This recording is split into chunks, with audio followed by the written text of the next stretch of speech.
Je vais peut-être en profiter pour, pour me présenter, etc. Je n'ai pas une présentation formelle, je préfère plutôt qu'on ait une sorte de discussion. On a déjà commencé avec c'est quoi les besoins, etc.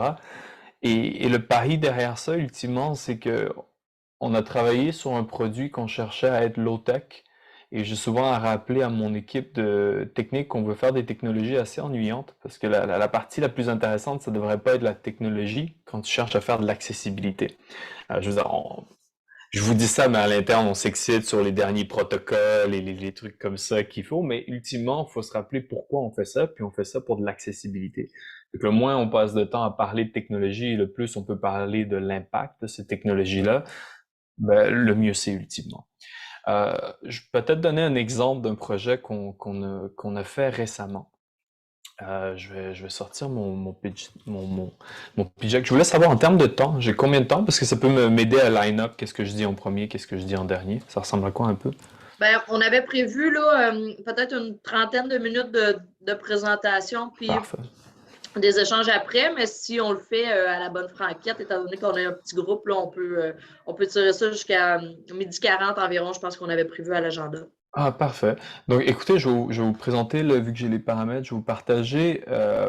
C'est le pitch deck. La partie qui m'intéresse, honnêtement, c'est pas le pitch. Je cherche pas des investisseurs en ce moment, mais vous allez voir, c'est que c'est rempli d'exemples. Fait que je pense que ça peut être un bon exemple de qu'est-ce qu'on fait en pratique. Premier truc un peu particulier, c'est que on est une OBNL, on fait de la technologie, mais on est une OBNL qui s'apprête à enregistrer une entreprise aussi, parce que ben, dans le climat, un peu pour ceux qui font de l'argent ici, dans le climat économique qu'on a en tant qu'OBNL, faire du développement technologique, c'est assez compliqué. Donc on va enregistrer une entreprise tech qui va prendre le développement du produit que je vais vous présenter, Uni, pour que l'OBNL puisse utiliser la technologie déjà prête et continuer de travailler sur sa mission. Donc ça donne ce sort de montage un peu particulier entre une OBNL et une entreprise à but lucratif. Et ben, dans la vie, comme n'importe quoi, tu fais juste un contrat qui s'assure qu'il n'y a pas de conflit d'intérêts et tu le déclares de manière transparente. On a utilisé justement les objectifs. Je ne sais pas si vous êtes familier avec les Sustainable Goals des Nations Unies, mais on s'inscrit plutôt dans justement la mouvance de tout ce qui est l'infrastructure et des partenariats. On s'est dit dans cette logique d'être une start-up en innovation sociale, c'est pas mal comme ça qu'on se présente. On s'est dit plutôt que faire 100% du changement nous-mêmes, on va plutôt s'assurer de créer des outils qui sont faciles à utiliser et travailler avec des organisations qui eux sont déjà sur le terrain ou qui ont déjà ces besoins-là. La dernière chose qu'on a besoin, c'est réenvoyer, refaire la roue, disons. Mon background, parce que vous allez être pris pour m'écouter pendant 15-20 minutes, moi, je viens du monde de la production de contenu. J'ai travaillé comme monteur vidéo pendant une dizaine d'années. Ça m'a amené à voyager dans des endroits assez reculés, dans le désert du Sahel, en Afrique de l'Ouest, dans les montagnes boliviennes avec des communautés autochtones. Donc moi, je faisais des projets éducatifs, de la production vidéo, utiliser ces outils-là qui sont assez le fun, faire de la vidéo. J'ai jamais rencontré quelqu'un qui déteste ça jusqu'à maintenant. Ou bien je les parle pas et j'ai un réseau très fermé autour de moi, mais en général, c'est assez cool la vidéo. Mais ça m'a amené à des endroits assez reculés où j'ai pu constater que ben, les enjeux de connectivité sont assez compliqués. Et avec le temps, bon, la vidéo, j'aime encore ça, mais j'ai passé vraiment du côté à gérer des projets avec des OBNL et finalement faire de la gestion pour des entreprises et aussi des OBNL. Et ce que j'ai vu, je vous donnais l'exemple, bon, dans de zones assez reculées, mais ce qui m'a surpris quand je suis revenu de ces quelques années de nomades vagabonds, c'est que ben, au Canada, les enjeux de connectivité euh, sont assez importants. En fait, la moitié de la population rurale canadienne, les statistiques sont assez similaires quand on regarde le Québec également, n'ont pas un Internet de base. Maintenant, les mots sont importants. Ça veut dire quoi un Internet de base? Ça veut dire que si on est dans une famille et que les parents, le père a besoin de Zoom pour travailler et que l'enfant a besoin de Zoom pour l'école, ben, tu viens d'arriver à la limite du réseau de beaucoup de ces populations-là. Et pour avoir eu la discussion quelques fois, souvent c'est les parents qui gagnent parce que c'est eux qui ramènent l'argent. Puis c'est un peu important d'avoir la vidéo.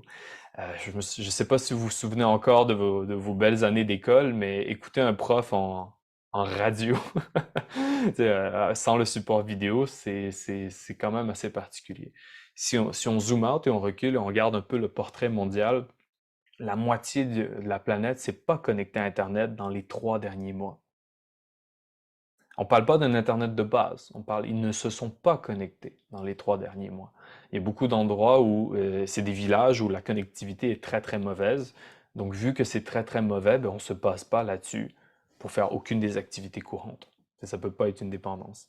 Un peu comme imaginez si vous allez faire une présentation en classe ou devant des clients et vous leur demandez, ah ben est-ce que j'ai accès à Internet? Puis moi je vous dis, bah t'as accès à Internet la moitié du temps. Toi, tu vas retenir, j'ai accès à Internet 0% du temps. Il n'y a personne qui va avoir l'air fou devant un groupe. D'accord? Fait que tu vas tout préparer sans Internet. C'est à ça que ça ressemble aujourd'hui. Ça, c'est les derniers chiffres, le portrait global. Donc, on peut deviner, entre autres, avec le COVID, qu'est-ce qui est arrivé. C'est devenu très compliqué très rapidement. Bon, ça, c'est la fracture numérique, mais on va parler de solutions. C'est le maximum de temps que je voulais parler de problèmes. Un projet qu'on a fait avec Parc Canada.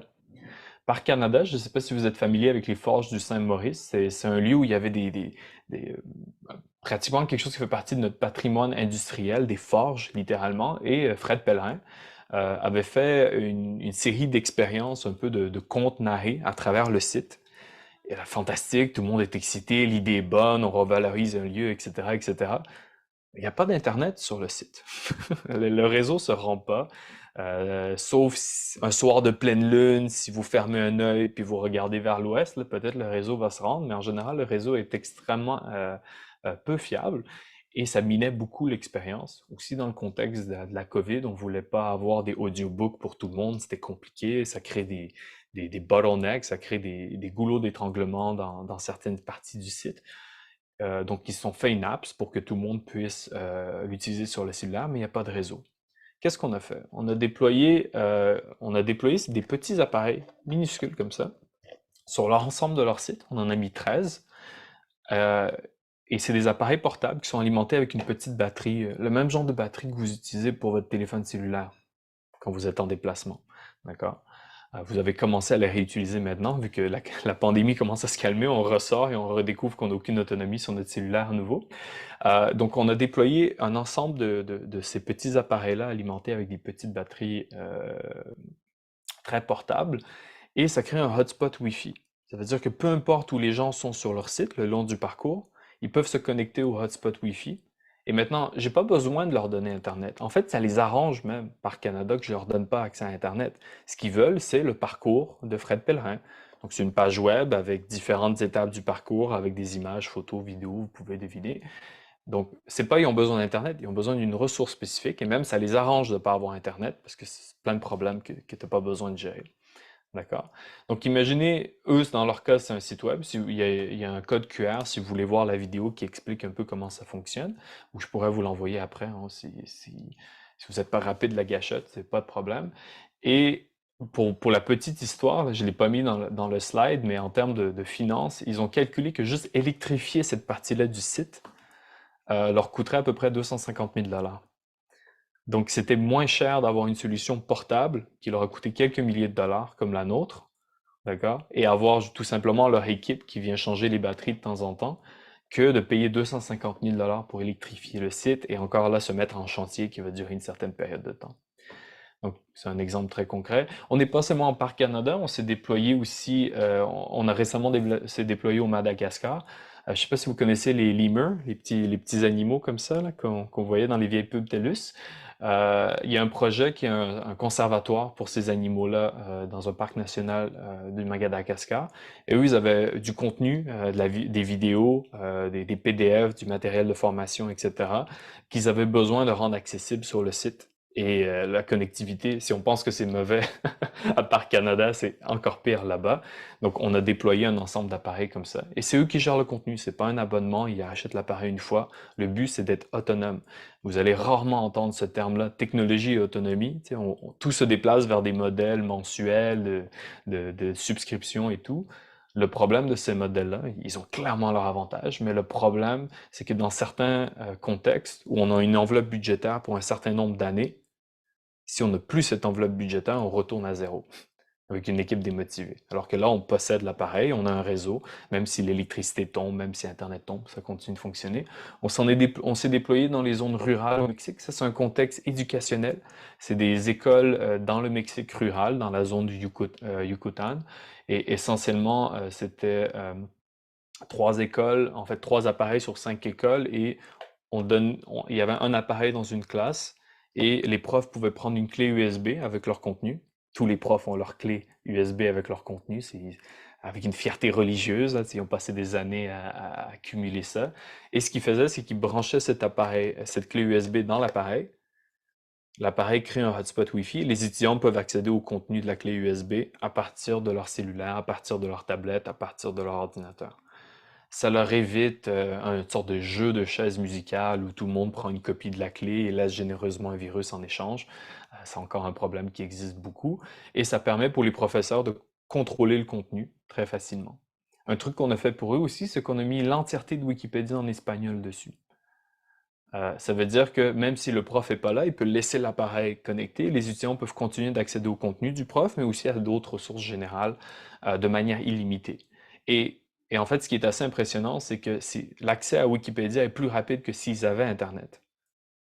Pourquoi? Ben, un peu comme si vous ouvrez un PDF qui est sur votre ordinateur versus quelque part sur un site web, ça sera toujours plus rapide local. Le fichier n'a pas besoin de voyager aussi loin. Donc, on a une capacité de prendre des ressources comme Wikipédia ou des sites web et d'en créer une copie locale. Un exemple qu'on a fait, que je trouve aussi intéressant, c'est Boîte à sciences. Pardon, le nom ici est resté en anglais. Ma dernière version du pitch était pour un truc en anglais, donc c'est pour ça que je vous fais la traduction live. Mais essentiellement, euh, Boîte à sciences, c'est une organisation dans la ville de Québec qui fait des activités pédagogiques avec les jeunes. Euh, Ils enseignent entre autres à comment faire de la programmation. Il y a un outil qui s'appelle Scratch et MakerCode. Le premier est fait par MIT, le deuxième a été racheté par Microsoft, qui enseigne à travers des jeux un peu en HTML5, qui leur enseigne à faire de la programmation. Je vous le dis, c'est le fun ce jeu-là. Nous, on devait le tester juste pour s'assurer que ça marche. Une heure après, je regarde mon équipe technique et dis là, il faut qu'on arrête de jouer. On a juste décroché puis on a commencé à jouer. C'est comme des puzzles que tu assembles et la forme des puzzles fait qu'il y a seulement certaines configurations possibles. Donc une fonction avec une variable, par exemple. Très, très, très bien fichu, ça va faire ressortir les enfants en nous. Et eux, leur problème, c'est que installer l'application sur des tablettes, aller courir après les administrateurs, vider l'espace parce que la mémoire est pleine, faire la même chose avec l'ordinateur, lui a un Mac, lui a un PC, c'est le bordel. D'accord? Et quand ils ouvrent le Wi-Fi, ben là, les jeunes se perdent, puis ils vont sur Instagram, puis ils trouvent toutes les manières de contourner les pare-feux. Pourquoi? Parce qu'un jeune, lui, peut passer 8 heures par jour à trouver un défaut à ton système de sécurité. Toi, tu as à peine 5 minutes par jour fait que t'es pas à combat égal, là. Une armée de jeunes, c'est redoutable. Donc, ce qu'on a fait, c'est qu'on a mis ces outils-là là-dessus. Quand eux font une activité en classe, plutôt que passer 30 minutes à configurer tout le monde, ils allument deux appareils comme ça, une quinzaine d'utilisateurs par appareil. Ça peut aller jusqu'à une vingtaine, c'est toujours bien d'avoir un backup. Et les jeunes se connectent, boum, le site web, la version hors ligne du site web s'ouvre et ils peuvent faire tout ce qu'ils veulent. C'est quand même fantastique quand tu es, exemple, un intervenant social ou tu veux faire le démo de quelque chose et tu veux embarquer le monde très très rapidement. Et le nerf de la guerre, pas d'application installée sur les appareils. Tout ce que tu as besoin, ben, c'est Chrome, Safari, ton navigateur web. C'est par Wi-Fi tout ça. On a un déploiement en ce moment au Congo. Leur année scolaire a commencé il y a une semaine, au Soudan du Sud et en Somalie avec Sage-Femme Canada. On a un projet aussi qu'on veut faire au Maroc, dans les villages. On appelle ça des douars, les villages au Maroc. Donc, justement, je vous parlais d'autonomie, c'est un bel exemple. Non seulement physiquement, ils sont loin, donc ils ont des enjeux avec Internet et l'électricité, mais aussi le projet est financé sur un certain nombre d'années. Par exemple, ici, c'est une demande de financement qu'on veut faire pour un an. Mais il arrive quoi au projet après un an? Tu sais, socialement, à un moment donné, il faudrait commencer à se poser la question, tout cet argent-là qu'on investit dans l'effort humanitaire, c'est quoi la pérennité de cet exercice-là? Il y a une sorte de paradoxe intéressant que si ça fait 20 ans que tu fais de l'action humanitaire dans le même village, tu peux poser la question à savoir si tu as créé des capacités à l'interne, à quel point tu es encouragé même à créer des capacités à l'interne aussi. Cette mouvance-là, cette réflexion-là avance dans le milieu de la coopération internationale, surtout avec le COVID, où beaucoup d'organisations ont dû revenir chez eux. Et là, beaucoup d'organisations se sont rendues compte qu'en fait, ce qui faisait vivre le projet, c'était des personnes qu'il fallait envoyer à très grands frais à chaque fois. Et là, on commence à créer ces capacités-là. Donc, c'est assez motivant de voir ces changements-là. Bref, on prend des exemples de ressources qui existent. Wikipédia est connu, est génial. Si vous êtes curieux, on fait un petit jeu questionnaire. À votre avis, wiki au complet, là, en français, l'entièreté de Wikipédia, c'est combien de gigs? Avec le micro allumé. Je suis picky comme ça. Sylvie? Marie, vas-y. Ah, ben moi, Ben, j'allais passer la parole à Rosalie en me disant qu'elle le saurait. ben vas-y, vas-y. On dirait un jeu questionnaire miroir. Tu sais, Moi, je pensais le Ben, miroir moi, à moi, Raphaël. je sais pas, de 20 gigs, je sais pas. 20 gigs, parfait. Sylvie, 20 gigs. Qui dit plus, qui dit moins, qui dit 20 gigs? On va utiliser le pouvoir de l'interactivité ici. Moi, je dirais plus. Plus. Moi, je dirais autour de 50, là. 50, ok. Ouais.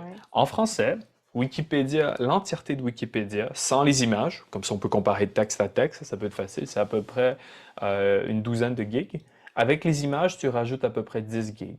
Ben, va donc, oui. Les images prennent littéralement plus d'espace. Bravo, Je veux dire, Sylvie! la Bible au complet comme référence, parce que tout le monde connaît un peu le format dans notre traumatisme d'enfance de la Bible, ça rentre dans à peu près 1 meg en termes de texte. Donc vous pouvez imaginer, Wikipédia a beaucoup de contenu, mais ça veut dire que pour une clé USB de quelques dollars, OK, maintenant on les donne gratuitement dans certains événements, je pourrais mettre l'entièreté de Wikipédia. Donc, on est dans cette logique-là. L'appareil que je vous montre ici, ce qu'on a déployé, c'est entre 32 et 64 gigs. Euh, Mon Dieu, oui, je peux mettre l'entièreté de Wikipédia et plus, la vidéo, des choses comme ça. Khan Academy, pour ceux qui ont des jeunes qui ont peut-être utilisé ça, Khan Academy, Khan, très cool pour les cours de physique, chimie, etc. C'est des cours de vidéo. Euh, En anglais, je pense que c'est à peu près une cinquantaine de gigas. Et leur banque de données en anglais est assez pour finir ton secondaire au complet avec toutes les matières. C'est assez spectaculaire. Je veux dire, ça reste quelqu'un derrière un tableau noir, donc c'est pas le plus lourd, mais ça donne une idée de ce qu'on peut faire. L'enjeu qu'on a aujourd'hui n'est plus le stockage. Il va y avoir les Amazon Prime Day bientôt. J'avais regardé l'année passée, tu peux avoir un 250 gigas de stockage en carte SD pour à peu près 50 dollars. Bordel, c'est beaucoup maintenant qu'on a ces infos-là.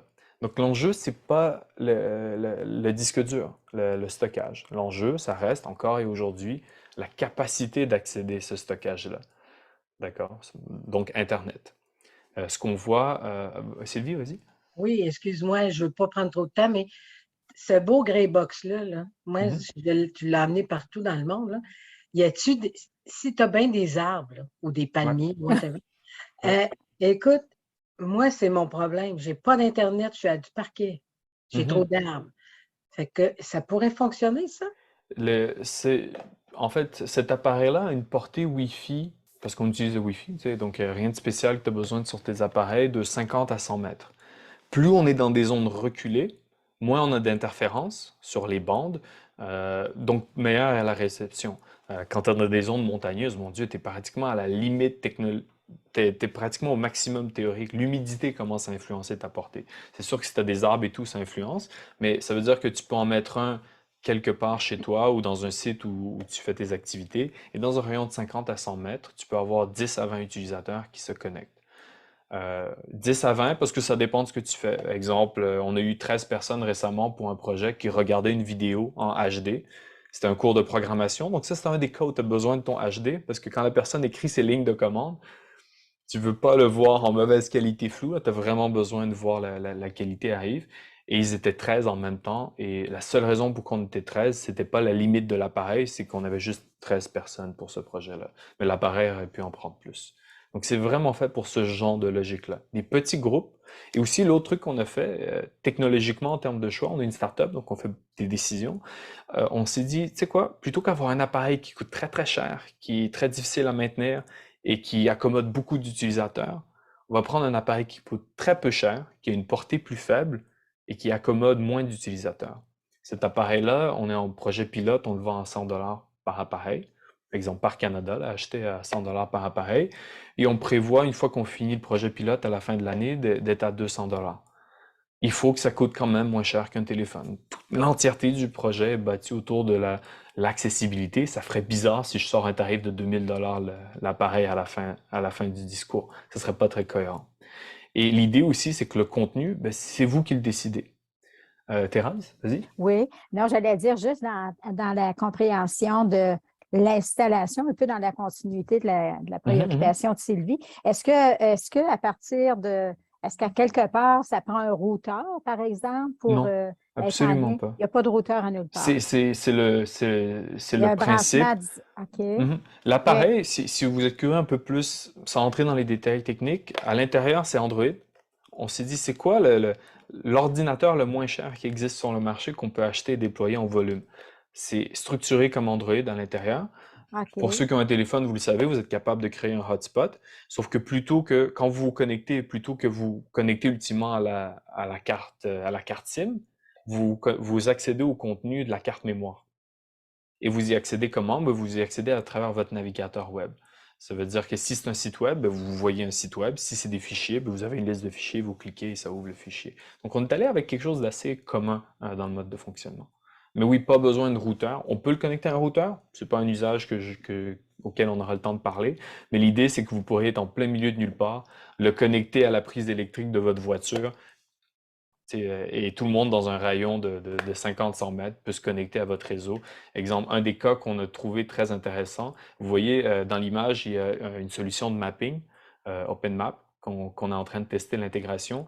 Et ça veut dire qu'on pourrait télécharger une carte et les gens peuvent accéder à la carte, mais aussi faire des pins quand ils trouvent quelque chose, pointer, mettre de l'information, faire du catalogage. Et à la fin, quand tu retournes au bureau, ben, tu pourras télécharger cette information-là et le partager avec ton équipe. Et ça, tu es en autonomie complète. Parce que si tu as une équipe de 5 personnes, donner des téléphones satellites à tout le monde, les tarifs montent assez Ben rapidement. oui, ben oui. C'est pas long. Marie-Pierre, tu avais une question, pardon, vas-y. Toi Oui, qui ben si dans le fond, légèrement levé la main, non, il vas-y. n'y a pas de problème. Dans le fond, juste pour bien comprendre, là, c'est que la solution ne donne pas accès à Internet, mais elle nous donne accès à du contenu qu'on choisit au Exact. préalable. Donc, avant Exactement. d'arriver dans une zone où je n'aurai pas d'accès, je décide qu'est-ce que je veux avoir comme accès, je le télécharge dans la Exactement. solution, puis je l'amène avec moi. Donc, un cas, par exemple, j'ai mis Google Drive ou OneDrive parce que c'est un cas qui nous a été demandé, c'est de dire, est-ce que je pourrais avoir un dossier qui est synchronisé, par exemple, et s'il n'y a plus d'Internet ou quoi que ce soit, au moins, je puisse continuer d'accéder à ces fichiers-là. Maintenant, quand vous y pensez, vous avez déjà cette option-là avec votre ordinateur. D'accord? Tu pourrais dire, ben moi, je veux dédier X stockage dans mon disque dur pour qu'il synchronise avec les fichiers. Tout devient plus difficile quand on est dans une équipe. C'est Oui. si tout le monde doit, sur chacun de ces appareils, dédier un certain nombre d'espaces, c'est là où ça devient un problème. Parce que je pourrais peut-être avoir un plan Internet pour un appareil. Mais ce qui arrive, c'est que si on est dans imaginez, on va dans un parc national à côté de où vous habitez, puis on fait un projet. Si moi, je téléverse un fichier 10 mégabytes sur Google Drive et qu'on le synchronise tous, on vient tous de manger 10 mégabytes de plus chacun. C'est très, tu sais, je veux dire, 10 mégabytes devient 100 mégabytes en une seconde. D'accord? Donc, l'idée, nous, on s'est dit, on va mettre tous les fichiers, un peu comme une logique d'intranet, pour ceux qui sont familiers avec. On va mettre cet appareil-là là-dessus. Donc, vous branchez la clé USB ou vous un glisser-déposer vers le stockage à l'intérieur. Et tant que cet appareil-là a une source de courant, solaire, électricité, peu importe, tout le monde peut y accéder de manière illimitée. Ce contenu-là seulement, qui a été versé d'avance. Je vois plus de questions. Donnez-moi une seconde. Je vous propose, je vais vous passer à la prochaine slide parce que je soupçonne que ça va répondre à votre question et ensuite je fais la ronde de questions. Ça vous va? Parfait. En termes de contenu, c'est juste un exemple. J'ai WordPress récemment. J'ai une organisation qui ont fait un bon site web qui explique un projet. Ils se sont dit, ben, est-ce qu'on pourrait avoir juste notre WordPress tel quel? C'est tellement plus facile pour nous de t'envoyer de temps en temps la dernière version de notre WordPress que d'avoir à créer des PDF et autres. Et oui, WordPress, il y a une raison pourquoi comme c'est extrêmement populaire, c'est que c'est très facile pour nous de le mettre sur cet appareil-là aussi, très très flexible. Donc on roule, c'est pas trop différent de ce qu'on a fait pour Parc Canada. Ils avaient un site web ils nous ont donné une copie de leur site web, et ça, c'est un petit serveur mobile, quand on y pense, qui est capable d'héberger un site web, mais ça peut être des documents, fichiers vidéo, etc. Pourquoi Parc Canada est allé avec nous? Je pense que ça fait un bon résumé. Wi-Fi, dans un rayon de 100 mètres. Efficience d'énergie, ça utilise assez peu d'électricité. Ça utilise 10 watts d'électricité. Pour vous donner un exemple, votre cellulaire en utilise à peu près une trentaine. Okay. Pire aujourd'hui, là, quand on fait du chargement rapide, ça en utilise plus, mais un cellulaire utilise très peu d'électricité. Très peu d'électricité, oui, mais ça en utilise encore moins. Pourquoi? Ben, parce qu'il n'y a pas d'écran, il n'y a pas tous les trucs que vous avez dans votre cellulaire. Donc, ça veut dire que Parc Canada, ils l'alimentaient toute une journée avec juste simplement une petite batterie portable que vous achetez sur Amazon, en fait. Je leur ai envoyé un lien, ils en ont acheté 15, puis c'était tout. On l'a fait aussi by design, il est assez résistant à l'environnement. Je m'explique. Je vous parlais que je faisais de l'action humanitaire en Afrique de l'Ouest, etc. J'ai été dans tellement de classes où les ordinateurs sont morts. Pourquoi? Parce qu'il y a eu des fluctuations dans la grille électrique, il y a de la poussière, il y a de l'humidité, il y a des changements, etc. Cet appareil-là est minuscule.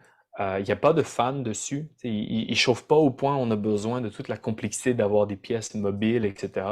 Donc, il est vraiment fait dans une logique de lance-le au fond de ton sac à dos, sors-le quand on a besoin. Par Canada, eux, vu que les appareils étaient à l'extérieur toute la journée, ils les ont mis juste dans un petit caisson de plastique qu'ils pouvaient ouvrir, mettre une nouvelle batterie à la fin de la journée et le laisser là. Donc, c'était vraiment fait pour être à l'extérieur toute la journée. Mais l'appareil lui-même n'est pas capricieux, c'est pas quelque chose que vous manipulez avec des pincettes. Il pèse 400 grammes, même chose, c'est fait pour en déployer plusieurs.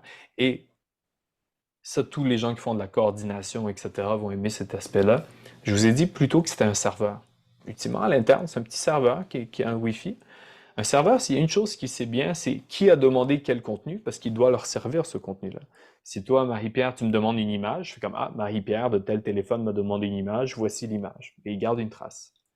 OK, ça c'est cute au niveau technique, mais ça veut dire quoi pour nous? Ça veut dire que si vous déployez un appareil, exemple, qui possède du contenu de formation, et vous revenez 3 mois plus tard, vous êtes capable de dire, OK, il y a eu 100 heures de formation qui a été téléchargée, il y a eu 3000 pages qui ont été consultées, etc. On a les statistiques. On ne fait pas du ad tech, j'ai pas besoin de savoir ton âge, ton profil politique ou quoi que ce soit. Mais quel contenu a été consommé sur l'appareil, j'ai ces informations-là.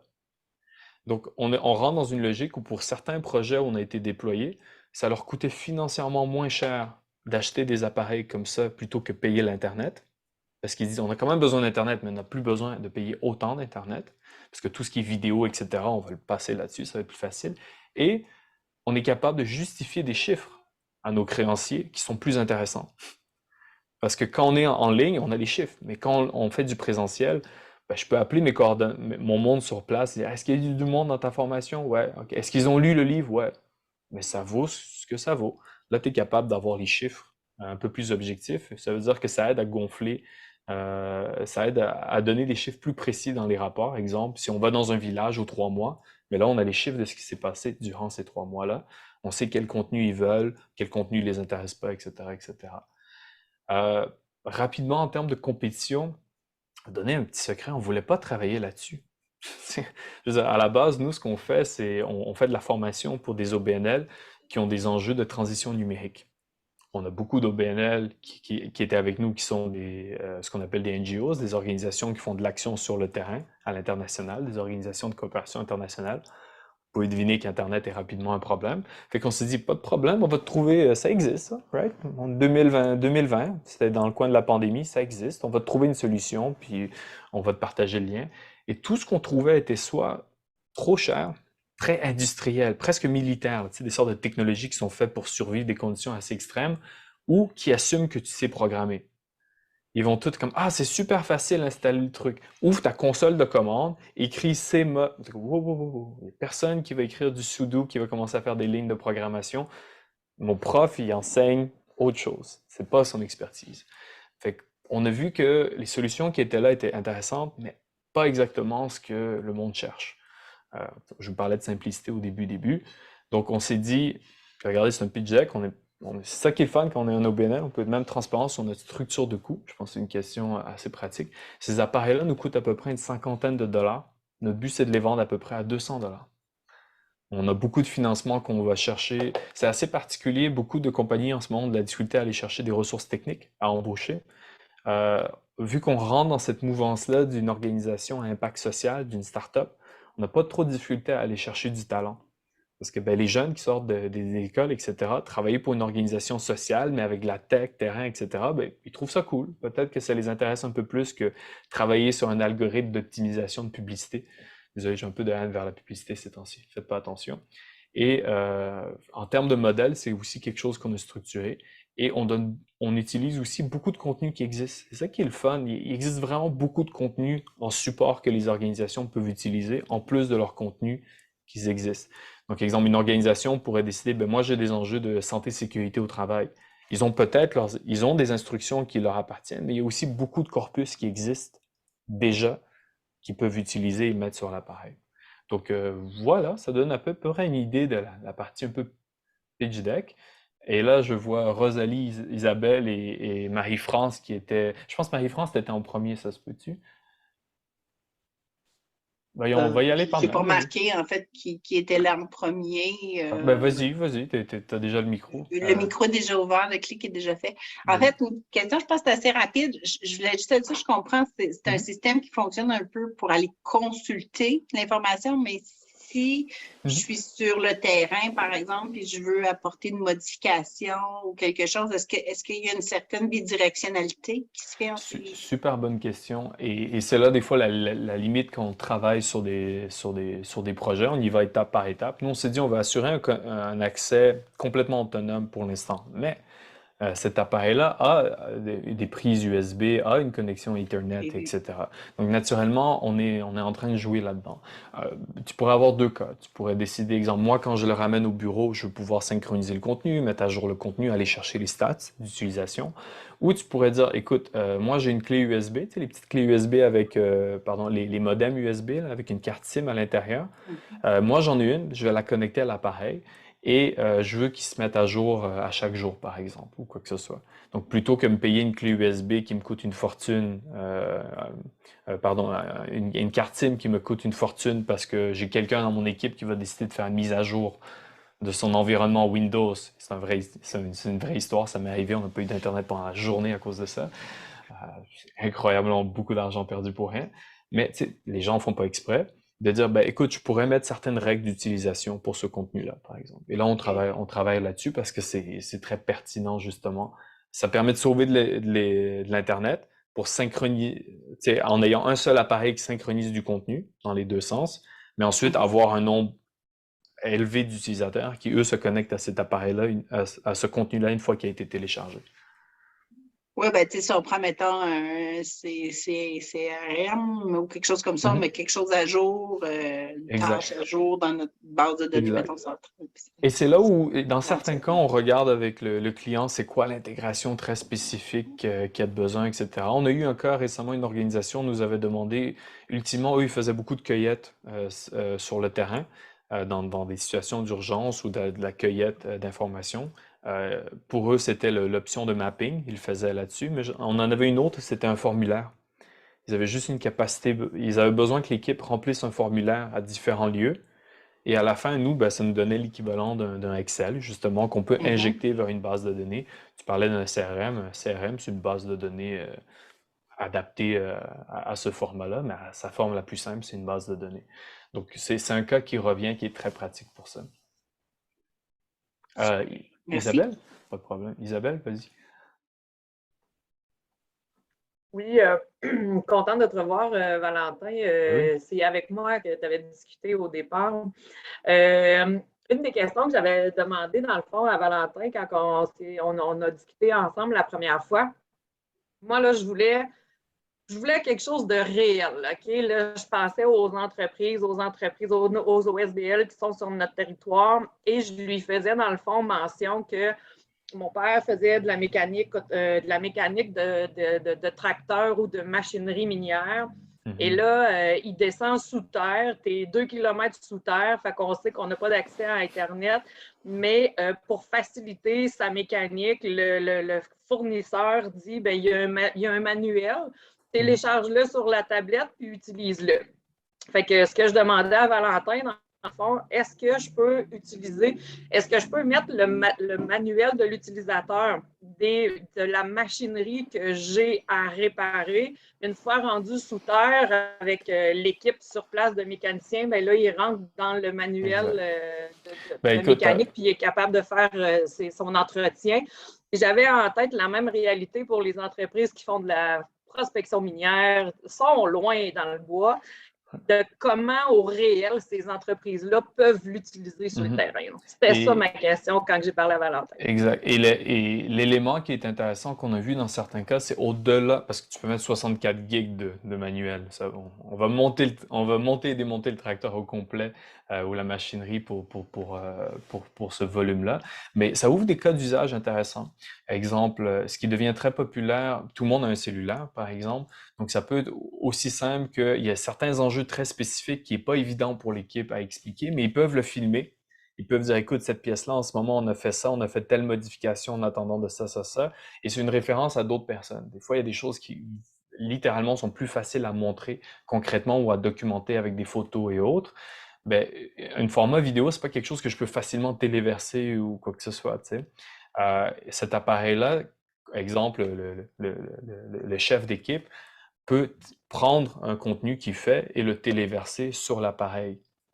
Donc, ça n'a pas besoin d'être fait seulement à partir du bureau chef. Une fois que tu es sur le terrain, si tu crées du contenu vidéo, photo ou autre, ou tu télécharges quelque chose avec l'Internet, tu peux le téléverser pour que ton équipe puisse continuer d'y avoir accès.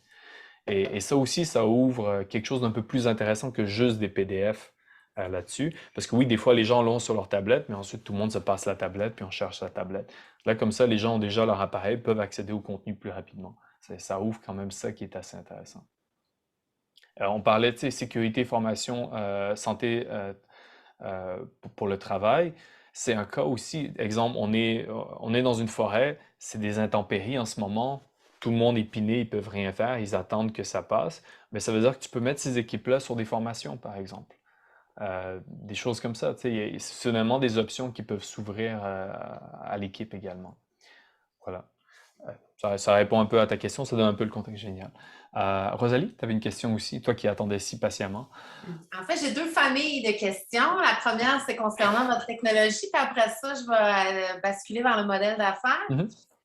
Ce que je me posais comme question, c'est par exemple, mettons, les jeunes Mexicains qui, là, ont accès à Wiki en espagnol, puis admettons qu'ils contribuent, eux, ces jeunes Mexicains-là, à alimenter le Wiki avec leur... Là, au niveau de la synchronisation, ça se fait seulement dans un sens. Tu ne peux pas arriver à amener... En tout cas, tu sais, est-ce que... Exact. En ce moment, on n'a pas cette option-là. C'est intéressant que tu mentionnes ça parce qu'on a quelques discussions avec Wikimedia, la fondation qui gère Wikipédia, ça s'appelle Wikimedia, spécifiquement Wikipédia Nigeria et je pense au Sénégal aussi. Et ce qu'on voit, c'est que ça va en deux parties. Je ne sais pas si vous savez, c'est assez intéressant. En Afrique de l'Ouest, entre autres, ils font des hackathons.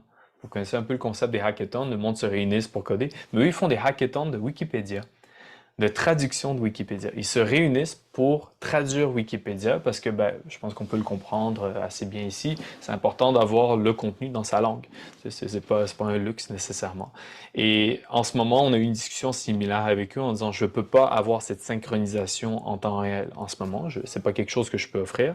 Mais on peut quand même dire, avant d'en arriver là, avant d'écrire ce contenu-là, il faut accéder au contenu, il faut faire de la recherche, il faut regarder les articles existants dans certaines langues que les gens sont à l'aise avec, il faut créer le contenu, etc. Et tout ce travail-là, on peut déjà le simplifier. À partir de là, ça veut dire que dans un environnement comme ça, une fois que le contenu est créé, à ce moment-là, tu pourrais te connecter avec une connexion Internet réelle et aller téléverser le contenu. Mais dans une logique, exemple de hackathon, de Wikipédia, parce que j'adore le principe, on passe relativement peu de temps à téléverser le contenu, à l'uploader en ligne. On passe surtout du temps à faire de la recherche, de la rédaction, correction, etc. Et une fois que c'est fait, la dernière étape, c'est le téléverser. Donc, il y a déjà un gain significatif en termes de recherche de contenu. La dernière fois que j'étais en Afrique de l'Ouest, écoutez, ouvrir une page, c'est très réminiscent à l'époque quand on avait des 486 puis des vieux modems pour se connecter à je pense que c'était quoi, 56K ou quoi que ce soit. Là. Ça prend au moins 30 secondes d'ouvrir une page de Wikipédia. il y a une image avec du texte, mais c'est super lent dans certaines régions, d'accord? Donc, il y a déjà un gain pour se promener sur du contenu très facilement. Donc, on n'a pas encore l'autre partie du problème, mais on aide déjà pour une grosse partie du premier problème. Concrètement, tu sais, sur ton téléphone ou ton ordinateur, ça apparaît comme une clé USB, où il y a une plateforme dans laquelle super bon exemple. Je pourrais vous envoyer une vidéo démo sur notre page YouTube. J'en ai enregistré une récemment, j'étais en Tunisie et c'est littéralement une prise, on ne fait pas de montage, je vais juste montrer à quoi ça ressemble.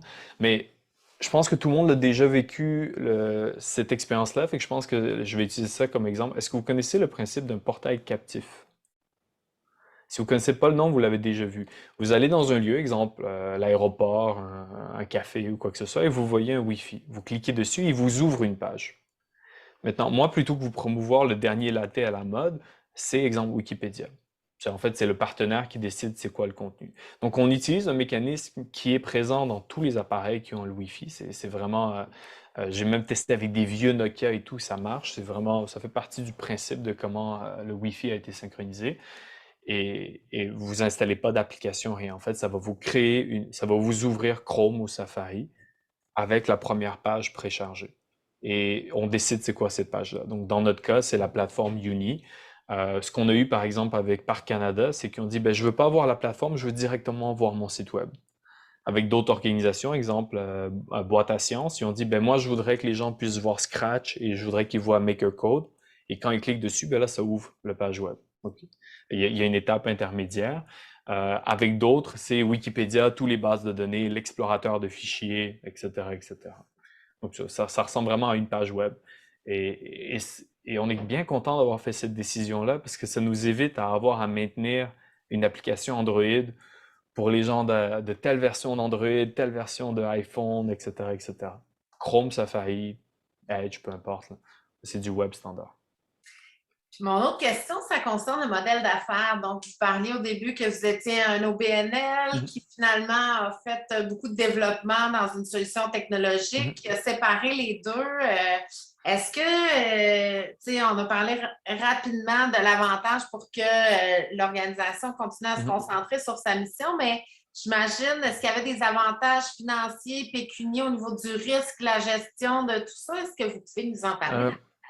Oui, c'est une très bonne question parce que c'est dans l'art de se mettre dans le trouble. Avoir un modèle hybride, c'est définitivement plus compliqué. On a parlé avec d'autres compagnies, Eva, qui est une alternative à à Uber. On avait aussi Radish qui fait ça, c'est des modèles un peu hybrides. Essentiellement, nous, Uni, le projet que je vous parle, c'est un des projets qu'on fait à Greybox. On en a d'autres aussi en termes de technologie. On fait aussi du consulting, service conseil et tout. Et ce projet-là, on a vu le potentiel se développer. Et ce qu'on a vu aussi, c'est que dans certaines régions, ton client est peut-être pas une OBNL, mais si tu es capable de régler leurs problèmes, ça a tout autant d'impact sur les travailleurs, sur la communauté, parce que c'est un enjeu qu'ils ont. C'est pas aussi noir et blanc de t'es une compagnie ou t'es une OBNL, on fait que affaire avec les OBNL, par exemple. On n'est pas nécessairement dans cette mouvance-là. Donc, ce qu'on a fait essentiellement, c'est qu'on s'est dit, nous, il y a des enjeux de connectivité partout. En tant qu'OBNL, on est un peu limité avec qui on peut travailler. Tu vois? Parce que c'est dans le contexte de la mission, etc.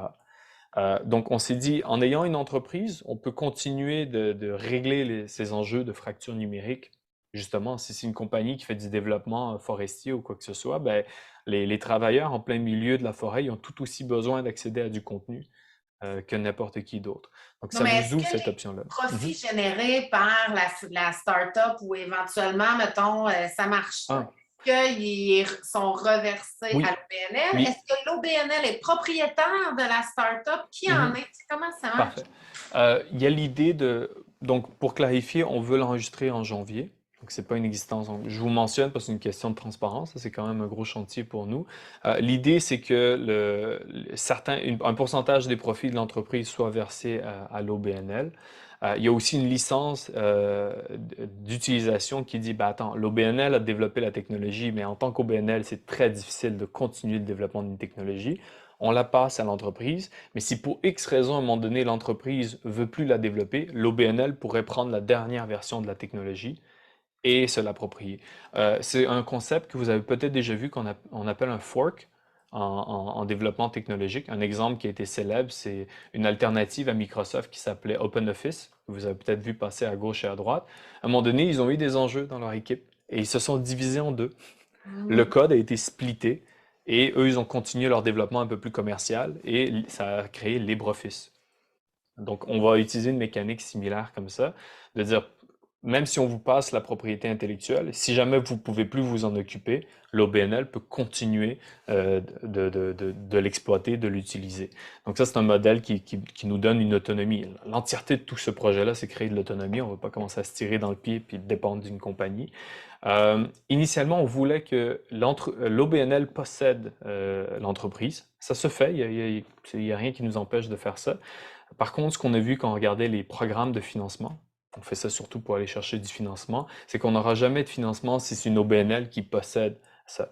Donc, ce qui va arriver, c'est qu'on aura une période de transition où ça va être moi, puis ensuite, dès que le budget rentre, là, on va embaucher quelqu'un qui va gérer l'entreprise. Le but, ultimement, pour l'OBNL, c'est de dire, en ce moment, on est limité dans notre capacité à développer la technologie. Si on l'envoie à l'externe, mais qu'on a un contrat qui nous permet une licence illimitée de cette technologie-là dans le contexte de notre mission, vous, entreprise, vous faites ce que vous voulez tant que vous ne touchez pas à notre mission et à nos clients. Par exemple, tout ce qui est humanitaire, tout ce qui est OBNL, etc. Vous, si vous voulez faire du développement culturel, commercial, autre, comme vous voulez. Je pense que tout le monde y gagne parce que c'est un bon cas de la tarte est assez large. Vous avez vu les chiffres au début, le problème est très grand. Et quand on va dans les régions, par exemple, ben, les enjeux de connectivité, ça affecte tout le monde. C'est pas juste un créneau ou une communauté, par exemple. Donc, Merci voilà. pour cette générosité-là et cette franchise-là parce que c'est précieux et pour moi et peut-être pour quelques-uns aussi. Non, mais c'est important. Puis on est dans cette mouvance-là d'une OBNL qui fait un modèle assez particulier. Et non seulement ça, mais une fois que ce contrat-là, que cette licence est faite, mais c'est quelque chose qu'on va partager de manière transparente. Parce que si on fait un appel de financement parce qu'on fait un projet avec le gouvernement pour, je ne sais pas, une région au Cameroun, ben, il faut que n'importe qui pose une question puisse voir, ben, c'est quoi la licence du contenu que tu utilises, tu vois? Donc, on fait ça paresseusement et simplement, puis on le rend transparent pour tout le monde. Est-ce que vous partagez la même main-d'œuvre? C'est-à-dire qu'est-ce que la main-d'œuvre peut travailler sur un projet de l'OBNL comme de l'entreprise privée, puis c'est imparti selon le temps qui est mis dans le...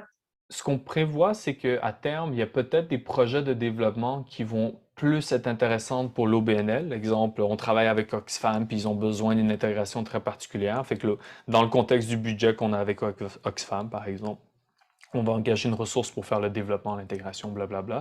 Mais à terme, je pense que le but, c'est de garder ça quand même assez séparé.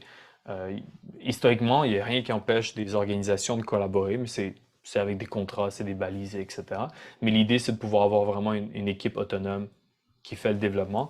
On a d'autres projets en chantier qui demandent des ressources techniques qu'on va être capable de reprendre nos ressources et les mettre là-dessus. Merci. De rien. De rien. Mais c'est des bonnes questions, j'adore. Est-ce qu'il y a d'autres questions? Non, ça fait le tour. Ben, un grand merci, Valentin. Nous, on a procédé à l'enregistrement de la présentation aujourd'hui qu'on pourrait diffuser pour des gens qui peuvent être intéressés et qui n'étaient pas disponibles. Là. On parlait, par exemple, justement, de l'exploration minière qui devrait être au fait de ce que vous offrez, mais qui était en congrès cette semaine, toute la semaine, et donc non disponible. Moi, j'ai déjà quelques personnes à qui je veux l'envoyer directement. Donc, si les gens autour de l'écran ont aussi des partenaires, des entreprises, d'autres acteurs pour qui vous pensez que ça pourrait être intéressant, je pense qu'ils n'hésitez pas à envoyer les informations aussi de Valentin à ces personnes-là. Oui, on est jusqu'à la fin de l'année en phase de projet pilote. Et ce qu'on s'était dit, c'est que vu que l'appareil ne nous coûte pas une fortune, ça va être assez facile de tester avec différents types d'utilisateurs, etc. Vous en avez vu un exemple d'une liste ici dans la présentation. Donc, on est absolument ouvert à continuer les tests. C'est jusqu'à la fin de l'année. Mais C'est un cas particulier parce qu'on s'est permis de faire des tests avec un public plus large. On a vu des use cases où on s'est dit, oh, attends un peu, on a une technologie qui peut être beaucoup plus utile que dans le cas très spécifique de ce qui nous a été demandé au début. Et plutôt que tuer le projet dans l'œuf ou de dire non, ça va être juste pour nous, on s'est dit, ben, il y a du potentiel commercial, il y a un potentiel social, clairement, mais un potentiel commercial général on veut aller déployer. Fait que si vous avez du monde en tête qui ont des use cases qu'on pourrait tester avec eux, vous l'avez vu, avoir un client comme Parc Canada, c'est pas la chose la plus facile. Mais pour eux, ça s'est bien passé, hein. Plutôt que payer 250 000 à refaire une grille électrique plus des frais de réseautique, qui ont eu ça, puis ça a marché. Et on se dit, ce use case-là pourrait être déployable ou pourrait être valable dans beaucoup d'autres organisations également. Voilà. Ah, j'ai vu une question de Oui, Thérèse.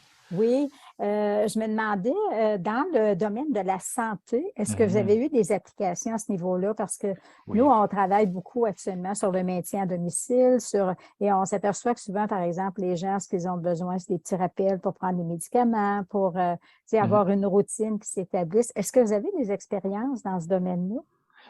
Une des exemples qu'on a eu cet été, j'étais en Varsovie.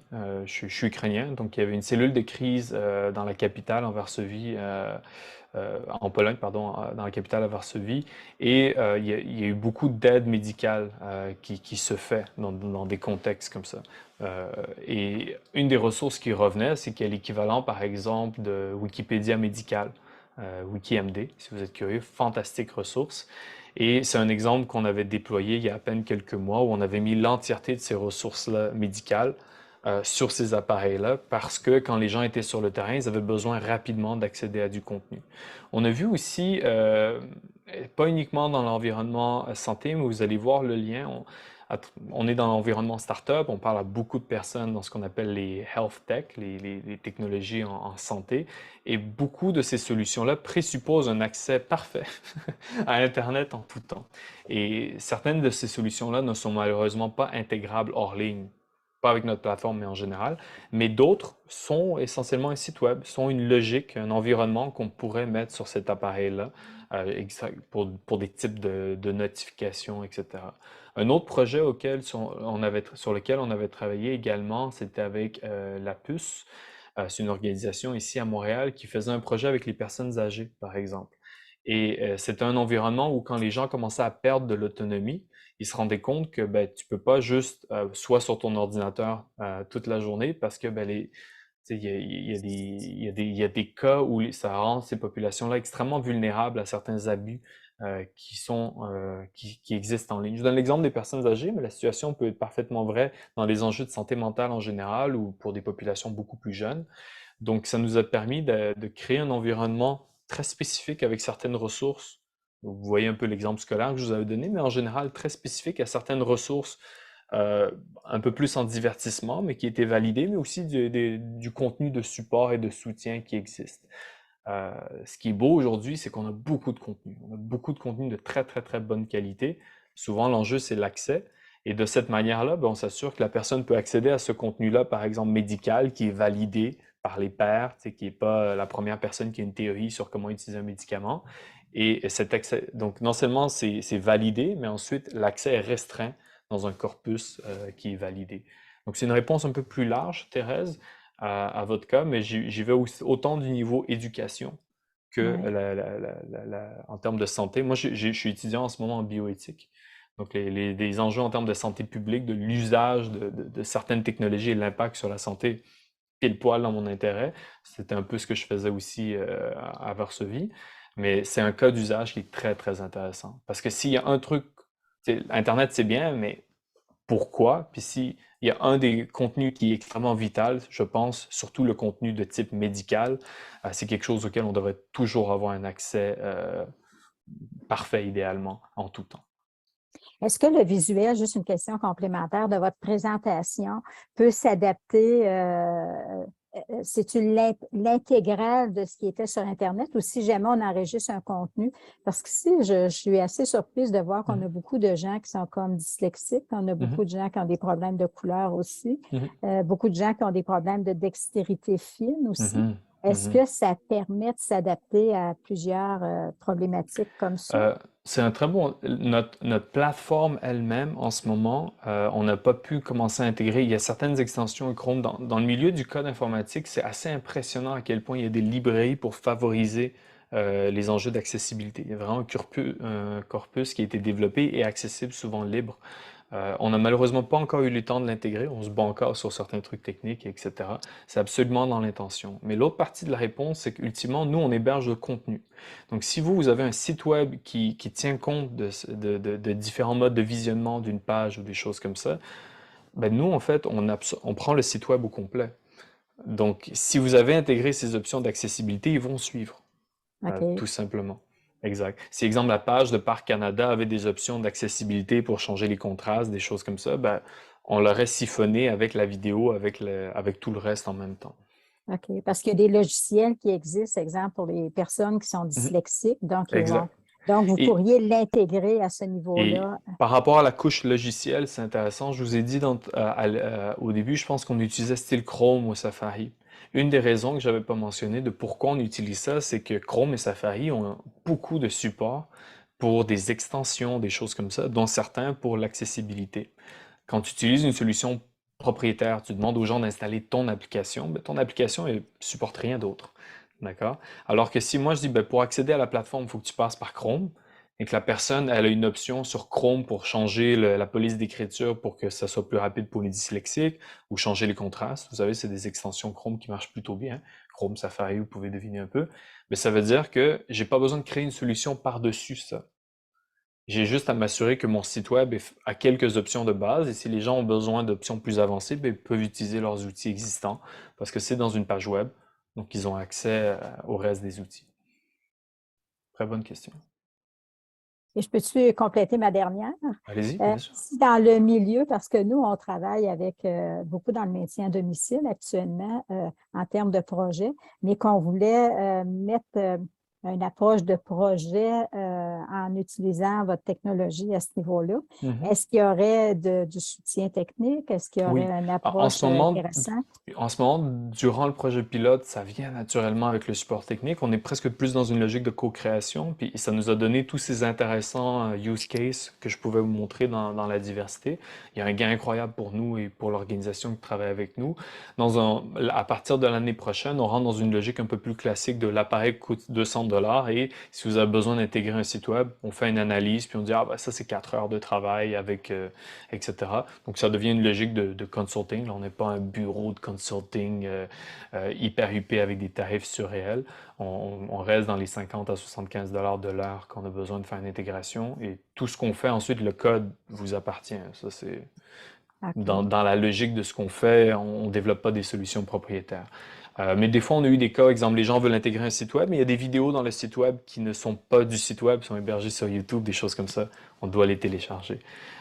Donc, on fait un peu d'intégration, puis c'est juste une discussion à avoir en fonction du cas par cas, honnêtement. Mais après ça, il n'y a pas de plan mensuel ou quoi que ce soit. Donc, ça vous appartient. Parfait.